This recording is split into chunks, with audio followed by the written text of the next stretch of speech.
सांप नजर आने पर अहद याद दिलाया जाए, ये मकसूदुल हदीस है।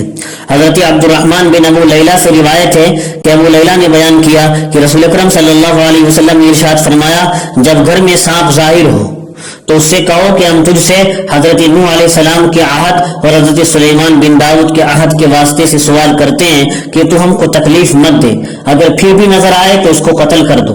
रिवायत तिरमिज़ी शरीफ और अबू दाऊद शरीफ में। उलमा ने कहा है सांप को मारना मुस्ताहब है, इसलिए कि ये इंसान का दुश्मन और खुदा ताला का नाफरमान है। लेकिन सांपों के मारने से पहले उनको तंबीह कर देनी चाहिए, क्योंकि बाज औकात सांप की सूरत में जिन होते हैं जो कि तंबीह के बाद चले जाते हैं। सांप नजर आए तो उसको मारने से पहले उसे हजरत नूह और हजरत सुलेमान का आहद याद दिलाना चाहिए, जो हदीस में आया। इसकी शरह में हजरत उलमा ने लिखा है, हजरत नूह अलैहिस्सलाम ने तूफान आने से पहले अल्लाह ताला के हुक्म से अपनी कश्ती में हर जानवर का एक जोड़ा भी लिया था। हो सकता है उस वक्त में उन्होंने उन जहरीले जानवरों से यह आहद लिया हो कि तुम बनु आदम को तकलीफ ना पहुंचाना। और सुलेमान अलैहिस्सलाम की भी चूंकि जानवरों पर हुकूमत थी तो उन्होंने भी आहद लिया होगा, जैसा कि इस हदीस शरीफ का तकाजा है। और ऐलान करने की वजह यह भी मुहद्दिसीन ने नकल की है, बाज जिन सांप की शक्ल में नमूदार होते हैं, अगर वो जिन मुसलमान होते हैं तो इंजार से ऐलान से वापस चले जाते हैं। फ़इन आदत फ़क़्तुलूहा, अगर इंजार से ऐलान से और आहद याद दिलाने के बाद भी ना जाएं तो समझ लेना चाहिए या तो ये जिन है ही नहीं, सांप हैं जिसने अपने वादे को भुला दिया है, या अगर जिन है तो नाफरमान है, इसलिए उस सांप को मार देना चाहिए। और इस सिलसिले में किसी किस्म के डर और वसवसे को दिल में जगह नहीं देनी चाहिए। सांप से डरकर उसको छोड़ देने पर वईद भी आई। अगली हदीस में आ रहा है, हजरत इक्रिमा रज़ी अल्लाहु अन्हु हजरत इब्न अब्बास से रिवायत नकल करते हुए कहते हैं कि मेरे इल्म के मुताबिक हजरत इब्न अब्बास ने यह हदीस मरफू नकल की है, यानी आप सल्लल्लाहु अलैहि वसल्लम तक इसकी सनद बयान की है कि आप सल्लल्लाहु अलैहि वसल्लम सांपों को कत्ल करने का हुक्म देते थे।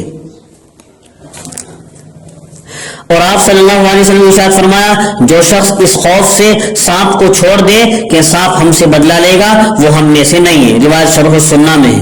ज़माने जाहिलियत में अकीदा दिलों में रासिख था कि अगर सांप को मारा जाए तो उसका जोड़ा मारने वाले से बदला जरूर लेता है। आप सल्लल्लाहु अलैहि वसल्लम ने इस फासिद नजरिए की तरदीद करते हुए फरमाया, अगर कोई शख्स इस गलत अकीदे की वजह से सांप को छोड़ दे तो वह हमारे तरीके पर नहीं है। हाँ, अगर किसी और मुनासिब वजह से सांप के कत्ल से बचे तो कोई हरज भी नहीं है, क्योंकि हर सूरत में सांप का मारना लाजिम और जरूरी भी नहीं है।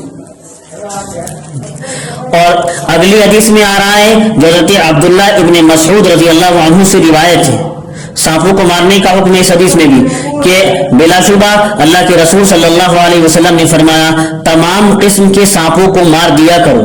उक़्तुलुल हय्याति कुल्लहुन्ना फमन खाफ़ा सारहुन्ना फलैसा मिन्नी, तो जो कोई उनके बदला लेने से डरे वो मुझसे नहीं। रिवायत अबू दाऊद शरीफ में। इस हदीस का हासिल ये कि सांप इंसान का दुश्मन है, लिहाजा चंद तरह के सांपों के अलावा तमाम अक़साम के सांपों को तंबीह करके कत्ल कर देना चाहिए। तमाम अक़साम के जो सांप हैं उनको तंबीह के बाद, ऐलान के बाद कत्ल कर देना चाहिए। और कुछ सांपों का इस्तिस्ना भी किया गया है, जैसा कि दूसरी हदीसों में भी आया। इसीलिए हनफिया के नजदीक हर तरह के सांप का कत्ल जायज है। और दूसरा कौल हनफिया का यह है कि सफेद सांप को कत्ल ना किया जाए, क्योंकि वो जिन्नात के कबील से होता है। और दूसरी हदीस में सफेद इल्लल जान्नल अबियज़, दूसरी हदीस में अल्लाह के रसूल ने फरमाया भी इब्न मसऊद की है कि कत्ल करो तमाम सांपों को इल्लल जान्नल अबियज़, सिवाय उस सफेद सांप के जो गोया के चांदी की छड़ है। तो ये जिन्नात के कबील से होता है, इसके जिन होने का कभी अंदेशा रहता है। इमाम तहावी भी फरमाते हैं कि सब तरह के सांपों को कत्ल करना जायज है, अगरचे वो अवामिर यानी घरों में रहने वाले सांप ही क्यों ना हो।